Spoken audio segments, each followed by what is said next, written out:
Hello everyone, welcome back to my channel RB study corner. आज के इस video में हम कवर करेंगे जून मंथ की करंट अफेयर्स और ये है स्पेशली वीक 2 सेकेंड वीक की करंट अफेयर्स डिस्कस करेंगे। लेकिन ये हम डिस्कस करेंगे दो सेक्शन में। पहला वाला सेक्शन हम कवर करेंगे मेंस के लिए, जिसमें टॉपिक क्या होगा, देखो जैसे डिस्कस किया हुआ यहाँ पे GS paper 1, paper 2, paper 3, paper 4। Paper 4 specially include है फॉर एथिक्स पेपर के लिए। जीएस पेपर 1 है सोसाइटी के लिए और international relations. GS paper 2 polity and governance. Paper 3 है इकोनॉमिक्स बेस्ड एंड पेपर 4 है एथिक्स। इसमें देखो अलग अलग टॉपिक्स है। अगर जीएस पेपर 1 की बात करें तो सोसाइटी मीन्स कोविड-19 एंड उसकी ऑर्फेंस, इसके रिगार्डिंग हम डिस्कस करेंगे। जीएस पेपर 2 के लिए दो टॉपिक इंक्लूड है, एक है Teesta dispute and India Bangladesh relations by the draconian sedition law must go. GS paper 3 की बात करेंगे अगर, तो इसमें इंक्लूड है paper topic India's GDP fall and the last जो पेपर है उसमें हम डिस्कस करेंगे ethics of autonomous weapon. Section B है स्पेशली प्रीलिम्स के लिए, जिसमें अगेन जीएस पेपर 2 और 3 ये दोनों इंक्लूड है, मतलब टॉपिक इन दोनों पेपर से रिलेटेड है। फर्स्ट है RDSO of Indian Railway becomes the first institute to be declared SDO, railway के ऊपर है। सेकेंड है सेक्शन 34B। थर्ड है वर्ल्ड नंबर टोबैको डे 2021, युवा prime minister scheme for monitoring young authors. Committee on variable capital company, Bharat Ratna professor Rao receives the any international award. Rise in striped hyena population. China's artificial sun experimental fusion reactor set a new record. Ethic of autonomous weapon. DRDO develops critical near isothermal fogging technology for aero engines. तो ये सारे topics है जो कि specially prelims के लिए important है। ठीक है, तो प्रीलिम्स के पर्सपेक्टिव में हम इसको कवर करेंगे। पहला टॉपिक क्या है, कोविड-19 एंड ऑर्फन्स। पहले हम इस टॉपिक के रिलेटेड डिस्कस कर लेते हैं। So let's start the video. चलिए स्टार्ट करते हैं आज के फर्स्ट टॉपिक से। आज का फर्स्ट टॉपिक है कोविड-19 एंड ऑर्फन्स। मीन्स क्या है, 2019 से जो स्टार्ट हुआ था कोविड-19, उसमें काफ़ी सारे ऐसे केसेस देखे गए हैं जिसमें बच्चे ऑर्फन हो जाते हैं, अनाथ हो जाते हैं। सुप्रीम कोर्ट ने एक ऑर्डर जारी किया है, सुप्रीम कोर्ट ने डायरेक्शन दिया है कोई भी स्टेप उठाए को जो इन बच्चों के हित में हो तो वो बहुत जल्द से जल्द ही उनके ऊपर काम करें।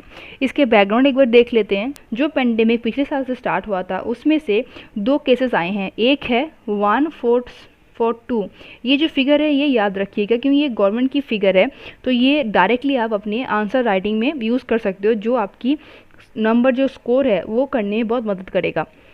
और एक है 7464, ये दोनों जो नंबर है ये किस में बेसिस है, जो पहले वाला नंबर है 1742 1742, इसमें क्या है, बोथ आर पेरेंट्स डाइड। दूसरे केसेस है, इसमें क्या देखा गया है, या तो मदर या फिर फादर, दोनों में से कोई एक ही डेथ है, कोई एक जिंदा है। तो ऐसे कंडीशन में उन जो चाइल्ड है उनके केयर के लिए क्या ध्यान रखने पड़ेंगे। ये जो बच्चे हैं जो ऑलरेडी ऑर्फन हो चुके हैं या फिर ये जो कंडीशन है उसमें क्या देखा गया है, ये केस देखा गया है कि बहुत ज़्यादा करके इंक्रीज़ क्या हो गया है, गोद लेने की जो कंडीशन है वो बहुत ज़्यादा करके इंक्रीज़ हो गया है। मतलब इन बच्चों की जो एडेप्टेशन है उसकी जो डिमांड है बहुत ज़्यादा करके हाई हो चुका है। लेकिन ये जो ऑडप्शन है उन बच्चों की, ये सिर्फ सही दिशा में नहीं काम कर रहा है। इसके काफ़ी सारे केसेस ये देखने को मिला है कि जो चाइल्ड ट्रैफिकिंग होता है, मतलब कोई बच्चों को एडेप्ट करके ले जाए और उससे कोई और काम कराए।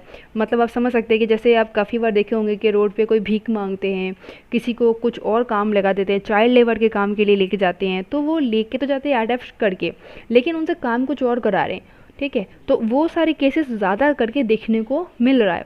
मार्च 2020 के बाद ये जो कोविड-19 के रिगार्डिंग जितने भी केसेस देखने को मिले हैं, सुप्रीम कोर्ट ने कहा है जुवेनाइल जस्टिस एक्ट के थ्रू इन सब जो इन्फॉर्मेशन है इमीडिएटली उसमें एक्शन लिया जाए और उसके ऊपर काम किया जाए।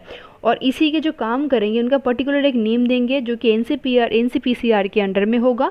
एक पोर्टल जो लॉन्च करेंगे उनके थ्रू ये काम चलेगा, जिसका नाम उन्होंने रखा है बाल स्वराज। ये जो बच्चे इतने सारे जो ऑर्फन हो चुके हैं, अनाथ हो चुके हैं, वो कहाँ से आए हैं, कुछ जैसे ऑर्फन चिल्ड्रन कहाँ कहाँ से और आ सकते हैं, जैसे देखिए वॉर हो गया, डिजीज़ हो गया, poverty, natural disasters, abandonment and accident होता है, इन सब के थ्रू बच्चे ऑर्फन हो जाते हैं। जैसे ही बच्चे ऑर्फन हो जाते हैं, अनाथ हो जाते हैं, उसके साथ साथ ही काफ़ी सारे केसेस देखने को मिलते हैं।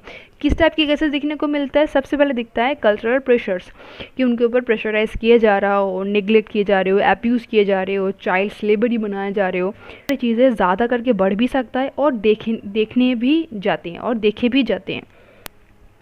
और इन्हीं सब की वजह से इनको कुछ, ये जो सारे ऑर्फन्स है, ये स्पेशली कुछ इश्यूज़ फेस करते हैं। जब किसी बच्चे के पेरेंट्स नहीं होते, पेरेंट्स के एब्सेंस में क्या होता है, कुछ दिनों के लिए उनके फैमिली मेम्बर्स उसको घर पे ले जाते होंगे, उनको घर पे ले जाते होंगे, कुछ दिन तक देखभाल करते होंगे, लेकिन धीरे धीरे क्या होता है, जो उसके खुद के पेरेंट्स कर सकते होंगे उसके केयर, वो लोग नहीं करते। क्यों? उसी के बाद से वो क्या होता है, वो बाहर निकल जाते हैं खुद के अर्निंग के लिए, खुद कैसे बचेंगे उसके खुद की केयर करने के लिए वो बाहर निकल जाते हैं। कुछ जगह पे ऐसे देखने को मिलता है कि वो किसके शिकार बन जाते हैं, चाइल्ड लेबर के शिकार बन जाते हैं, हैंडीक्राफ्ट हो जाते हैं, और अदर जो भी मैनुअल जॉब्स होते हैं उन सब में इनको देखने को मिल जाता है। और सेकेंड इम्पॉर्टेंट क्या इशू देखने को दिखता है लॉस ऑफ एजुकेशन। फर्स्ट में शेल्टर खो जाता है और सेकेंड में क्या होता है, लॉस ऑफ एजुकेशन, उनकी एजुकेशन बिल्कुल भी नहीं दिखती है। थर्ड पॉइंट देखते हैं साइकोलॉजिकल प्रॉब्लम्स। जब किसी बच्चे के सामने उसके पेरेंट्स की डेथ हो जाती हो, तो वो जो घटना होती है, वो जो इंसिडेंट होती है, वो उनके माइंड में छप जाते हैं, वो उससे रिकवर कर नहीं कर पाते लॉन्ग टाइम तक। कुछ बच्चों की तो ऐसा भी होता है कि वो लाइफ टाइम तक उस चीज़ से बाहर नहीं आ पाते, तो वही उस चीज़ को इतना ज़्यादा करके ग्रो कर देता है माइंड के अंदर ही अंदर कि वो उसको आगे नहीं बढ़ने देता है। ये जो सारी चीज़ें हैं, जो एंजाइटी है, मतलब अंदर ही अंदर डरना, घुटना, स्ट्रेस में रहना, डिप्रेशन में चले जाना, ये सारी चीज़ें तो कॉमनली उनमें दिखते हैं। और क्या इश्यूज़ है? और है सोशल डिसऑर्गेनाइजेशन।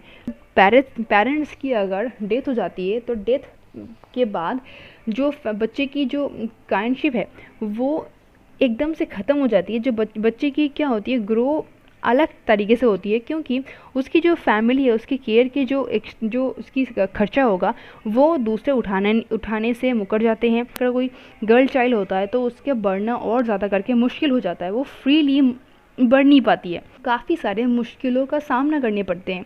और सबसे ज़्यादा करके इम्पॉर्टेंट चीज़ क्या देखी गई है कि अगर वो गर्ल की कभी शादी करानी हो, जो ऑर्फन गर्ल है, जो अनाथ बच्ची है, उसकी शादी करानी चाहिए हो, शादी कराने की बात आती है तो उसमें जो डिमांड है डाउरी का, वो बहुत ज़्यादा करके ग्रो करता है। हाईली डिमांड देखने को मिलता है डाउरी के कंडीशन में। सबसे डिफ़िकल्ट थिंग क्या देखने को मिलता है कि वो फिज़िकली और मेंटली इनसिक्योरिटी फील करते हैं in absence of senior member in the family.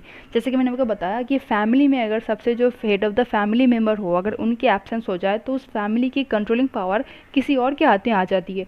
उसमें क्या होता है, अगर मानो घर पे किसी के फादर नहीं हो, तो उस घर में क्या होगा, कंट्रोलिंग पावर बाहर वाले के पास पहुंच जाते हैं, तो उस घर धीरे धीरे क्या हो जाएगा, इनसिक्योर फील करेगा, वो खुले तरीके से बढ़ ही नहीं सकती है, ग्रो नहीं कर सकती, स्पेशली अगर उस फैमिली में अगर कोई गर्ल चाइल्ड हो तो। इन सब के साथ साथ और क्या चीज़ देखने को मिलता है, और एक चीज़ इंपॉर्टेंट देखने को मिलता है कि उनके जो हेल्थ इश्यूज़ है वो बहुत ज़्यादा हाई हो जाता है, बहुत ज़्यादा उनके लाइफ के लिए डेंजर साबित होता है। कैसे होता है? जितने भी ऑर्फन्स बच्चे होते हैं वो सबसे ज़्यादा करके फेसेस क्या करते हैं, abnormal health scenario, abnormal health condition. क्यों ऐसा करते हैं? क्योंकि उनके पास ऐसा कोई भी पोजीशन नहीं होता कि वो प्रॉपर ट्रीटमेंट करा पाए, और उनके ट्रीटमेंट करने के साथ साथ उनको जो हेल्थ सर्विस देते हैं वो भी वो एक्सेस नहीं कर पाते हैं, और इसी की वजह से क्या होता है, मोर्टलिटी रेट बहुत हाई हो जाते हैं देखने को मिलता है। इन सब के साथ साथ ही और क्या चीज़ सबसे ज़्यादा देखने को मिलता है, मेन चीज़ देखने को मिलता है कि उनके अंदर जो अपराध के भावना होते हैं, जो क्राइम होते हैं, वो ज़्यादा करके इन सब बच्चों के ऊपर देखने को मिलता है। क्यों? ये वजह क्या है, ये वजह इन ऑर्फन्स बच्चों के लिए क्यों है? कि इसलिए है कि इनके जो लैक ऑफ अथॉरिटी है, मतलब वो उनके जो हाई अथॉरिटी है, उनके जो फैमिली है, उनको जो सिखाएंगे, उनकी जो शिक्षा की है, उनकी जो परवरिश है, वो सारे असर करता है। और इसके लिए ज़िम्मेदार कौन? इसके लिए ज़िम्मेदार है एनवायरनमेंट जहाँ से वो आते हैं, जो उनकी बैकग्राउंड है। और ये एक्सपेक्ट भी की जा रही है कि इनके जो बिहेवियर है, ये उनके बिहेवियर में ये आम चीज़ है, और ये दिन ब दिन बढ़ती जा रही है, जो कि सोसाइटी में एक बड़ा जगह बना रहा है। Steps taken by government, government के तौर पे क्या काम किए जा रहे हैं इन सब बच्चों के लिए। इन सब बच्चों के लिए स्पेशली गवर्नमेंट ने एक एक्ट पास किया था 2015 में, जिसका नाम है जुवेनाइल जस्टिस एक्ट, जो काम कैसे किसके लिए करता है, काम करता है specially care and protection of children, children की चाइल्ड प्रोटेक्शन एक्ट के बेस पे काम करता है। और इसका नाम क्या है, इसका नाम स्पेशली दिया गया है CNCP, children in need of care and protection. जिन सब बच्चों को प्रोटेक्शन की ज़रूरत है, केयर की ज़रूरत है, उन सब के लिए ही स्पेशली काम करता है। और स्पेशली ये क्या करता है, इंस्टीट्यूट बना के काम करता है पूरे ओवरऑल कंट्री में।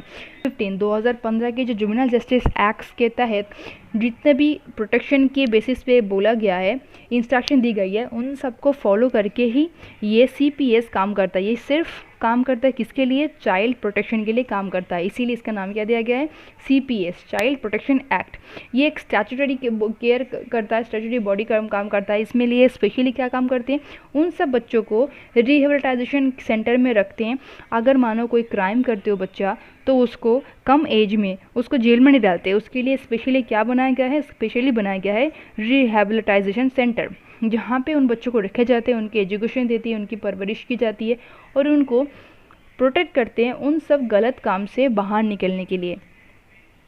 और ये क्या है, ये सेंट्रली स्पॉन्सर्ड स्कीम है, सेंट्रल गवर्नमेंट ये स्पॉन्सर करता है, जो कि क्या करता है, स्पेशली प्रोवाइड करता है फाइनेंशियल सपोर्ट करता है टू स्टेट गवर्नमेंट और यूटीज, जितने भी यूटीज़ है, एडमिनिस्ट्रेटर्स है, उनको क्या करता है सेंट्रल गवर्नमेंट फाइनेंशियली प्रोवाइड करता है, ताकि इन सब बच्चों की अच्छे से देखभाल की जाए।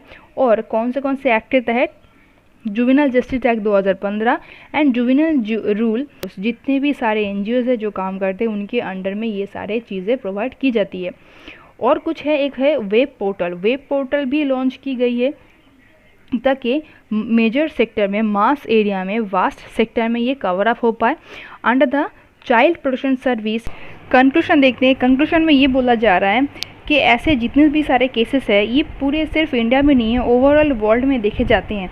लेकिन ये ज़रूरी नहीं है कि नॉर्मल इंसान हो, ऐसे भी होता है कई बार जो साइंटिस्ट होते हैं उनके बच्चे हो, कोई पॉलिटिशियन के बच्चे हो, कोई लीडिंग पोजीशंस हो उनके बच्चे हो, ऐसे ऑफन हो जाते हैं। लेकिन उनके जाने के बाद उनकी सेफ्टी के ऊपर ज़्यादा ध्यान दिए जाए, सेफ्टी के ऊपर हो या फिर उनके जो बढ़ावा दी जाए उनके ऊपर हो, उनके लिए इनिशिएटिव लिए जाए, उनके एश्योरेंस के लिए, ठीक है, कोई कैंपेन चलाई जाए ओवरऑल वर्ल्ड में, और या फिर स्पेशली उन पर्टिकुलर कंट्री में उनके साथ में जिसके थ्रू काम होगा।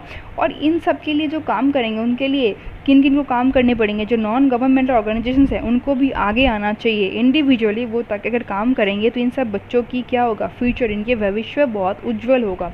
के लिए ये वाला टॉपिक हमने डिस्कस कर लिया। नेक्स्ट डे हम क्या करेंगे, हर एक टॉपिक को डिस्कस करेंगे। ये नॉर्मली क्या है, ये वीकली सीरीज़ है, जो ये सेकेंड वीक का है। फर्स्ट वीक ऑलरेडी मैंने अपलोड कर दिया है, दोनों साथ साथ में लेके चलते हैं।